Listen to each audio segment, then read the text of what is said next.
Good morning. Welcome to the pre-party for Wednesday, November 20th. We are going to spend only one day on the candy section. I know it's really a bummer we can't spend more, but I think we'll cover quite a bit today, and then in class, which we will be meeting in the FCS kitchens, we will actually get to make some candy.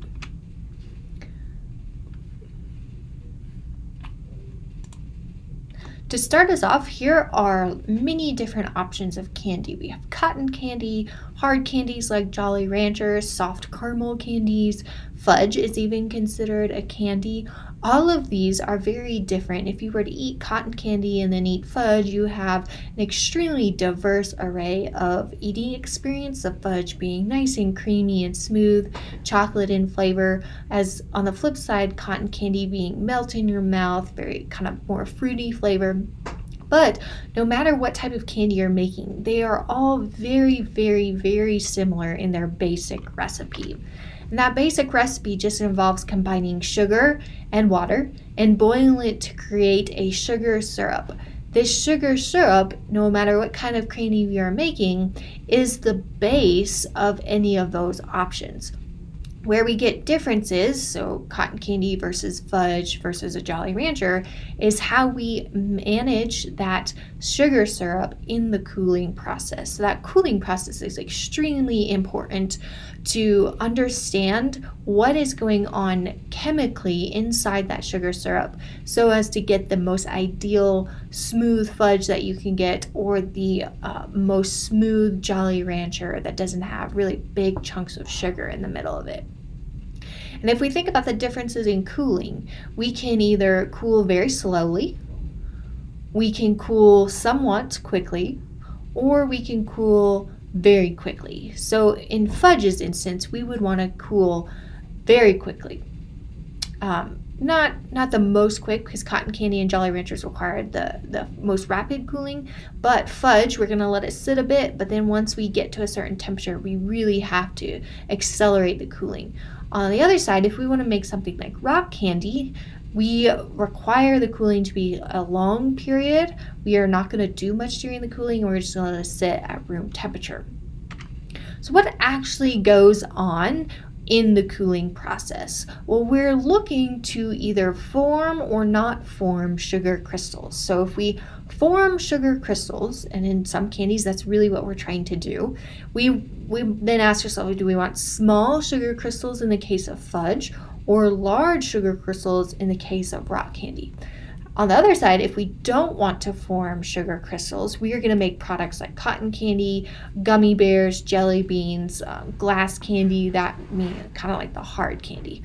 So we're trying to manipulate the formation of sugar crystals and the size of those sugar crystals to create a certain type of candy. Let's remind ourselves what sugar is, though, before we start to wonder how sugar crystals form.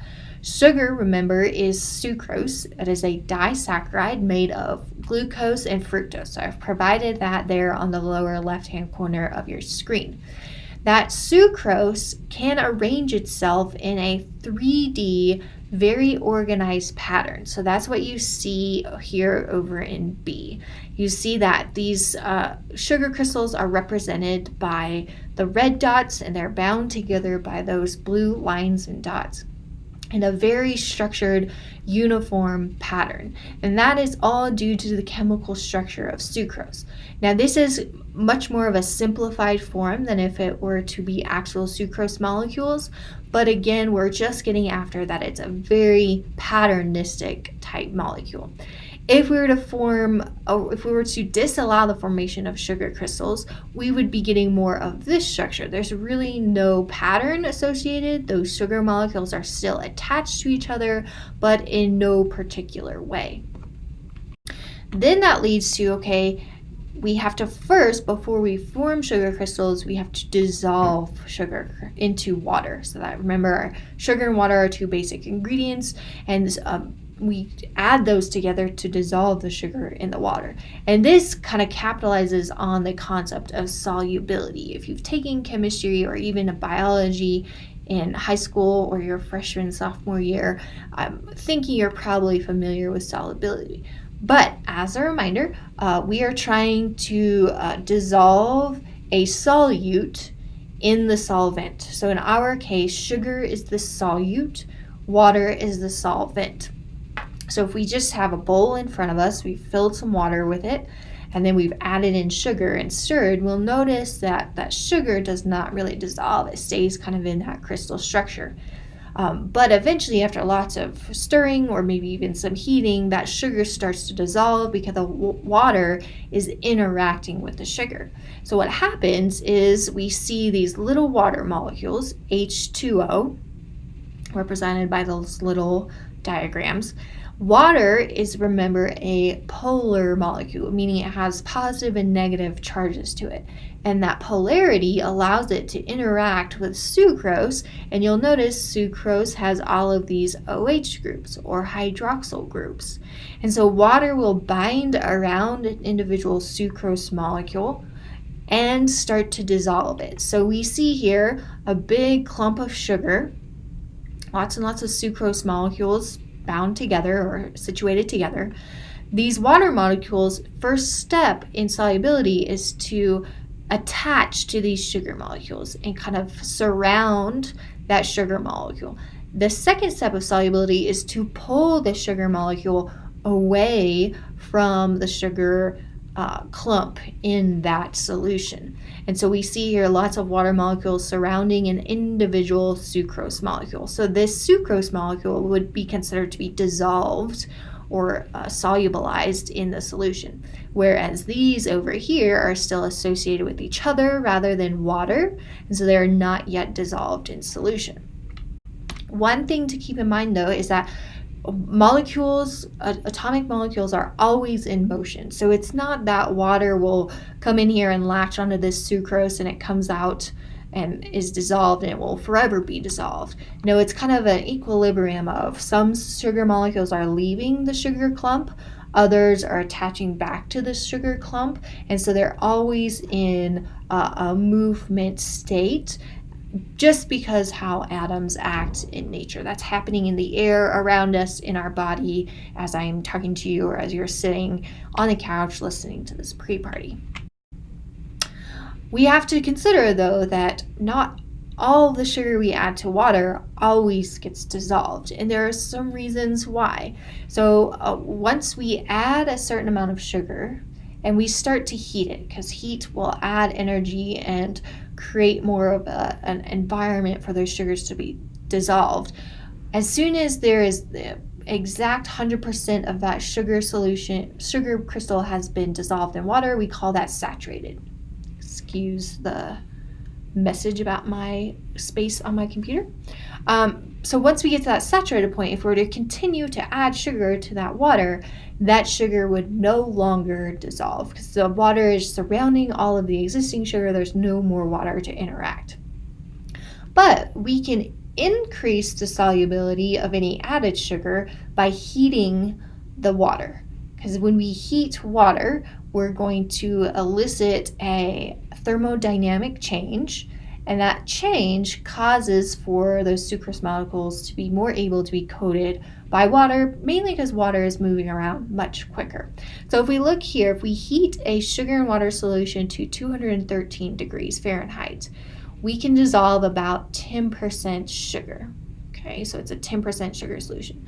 But as we move up, just even 1 degree to 214 degrees Fahrenheit, we can dissolve 20% more sugar. So quite a drastic change in solubility just by one change of degree Fahrenheit. And so you might be asking yourself, why does that happen? Well, it follows Le Chatelier's principle, and that's saying a system that is shifted away from equilibrium tries its hardest to restore equilibrium by acting in opposition to the shift. So let's break that down. Say we have a sugar and water solution that's at 213 degrees Fahrenheit. We have dissolved about 10% sugar. If we heat to 214 degrees Fahrenheit, we are adding energy, okay, because heat is energy. So we turn up the boiler, it goes to 214 degrees. Well, if we add energy, the system, so the sugar and the water, will try to absorb any added energy to get back to that saturated equilibrium. And so it absorbs that energy by breaking bonds. So again, this is sucrose, disaccharide. When we break the glycosidic linkage between glucose and fructose, so represented by that red lightning bolt, we use heat to do this, we are getting glucose and fructose, okay? So we are trying to get back to equilibrium by using the heat that we've added through turning up the dial on our stove. And what that produces is glucose and fructose, which are two monosaccharides. And now those monosaccharides can be coated with even more water. And so that's why they are more dissolved. So that's why we can get 30% dissolve or solubility when we heat by just 1 degree. Oh, excuse me. On the flip side, once we have boiled our sugar and water solution, it's turned to a sugar syrup, we're going to turn the stove back down. And so we start to cool that solution. Okay, so when we cool, we are decreasing the temperature, we're losing heat. And once we do that, we know that sugar becomes less dissolved. So we'll start to see sugar crystals form. Okay, and that's the whole premise of making candy. We heat to a syrup and then we cool it so we can get hopefully some sugar crystal formation if we're making fudge or rock candy. Okay, and they do that because at a certain temperature, say 250 some degrees, we have reached a super saturated state, meaning there is more sugar in there that the water can be dissolved at a lower temperature, so sugar will start to come out of solution. And this follows the same principle that, again, we're shifting away from equilibrium, so we're cooling, meaning we're removing energy by cooling, and so bonds have to reform to generate energy to get back to equilibrium. So we take that glucose and fructose in our supersaturated solution, we form again that glycosidic bond between them, and that produces heat. So we're trying to get to the fact that we are getting back to equilibrium. So this is the whole premise in making rock candy, is that we want large crystals to form. So as we slowly cool that solution, those large crystals will start to form and they'll attach to each other and make larger and larger hard candy pieces. Something that we have to keep in mind, though, is that as those sugar molecules come out of solution, they want to attach to something, and usually they're really good at attaching to other sugar molecules.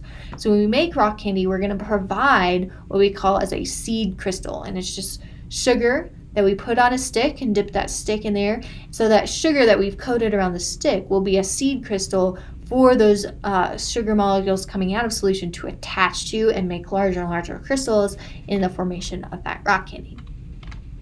Conversely, when we think about fudge, we want really small crystals to form because that leads to a smooth texture. If you've ever eaten grainy fudge, it is likely because the cooling process of that fudge was inaccurately gone through, and so we didn't cool correctly. We may have stirred a little too soon. If you've made fudge, you realize there is a kind of a science to making that product. So the thing we do in fudge is we heat our sugar solution, sugar, water, sugar syrup over a boil, let it boil for a while, and then we start to cool, and we just let it sit. So it's a somewhat quick cool, just because there is a period until we reach 122 degrees. We don't want to do rapid cooling. If we don't allow it to cool to that 122 degrees and we start stirring and cooling before that, we will prevent seed crystals from forming, or it will form too soon and they'll start precipitating out. So we'll get a grainy fudge, which is not what we want. Once we reach that 122 degrees, we start to stir very, very vigorously. And so this allows those sugar molecules to hit each other, hit the sides of the container, come in contact with the spoon, and that creates lots of seed crystals. And then any other sugar that comes out of precipitation, they will attach to the many, many seed crystals, creating very small sugar crystals in the end. On the other hand, though, if we want to make something like Jolly Ranchers, They are a product that has no sugar crystals form. So it's a very smooth candy because crystals have not been allowed to form into this crystalline type structure. Rather, we cool it extremely rapidly, sometimes laying it out on a refrigerated tabletop or a cooled tabletop, or sometimes, depending on the size of your batch, you can just cool at room temperature. It's a small enough batch, it will cool. That causes the sugar crystals to bind to each other, but in a non-uniform manner. So this figure A is called an amorphous structure. There's no structure, no pattern, no repeating element of this. And this is what, if we were to look under a microscope or chemical structure of a Jolly Rancher, this is what it would look like. Versus over here, when we're making rock candy or fudge, we're trying to get a crystalline structure. So our game plan on Wednesday, reminder, we will meet in the FCS kitchen, meaning we're going to make something, and that something is rock candy. So before you come, I want you to watch this video here, and you will be doing the same thing on Wednesday. I would also like you to watch this video on how to make Jolly Ranchers to see how the processes, particularly the cooling process, differs, okay? So please, please, please watch these videos before you come to class on Wednesday. That will make your time in the kitchen much more efficient. We will see you on Wednesday.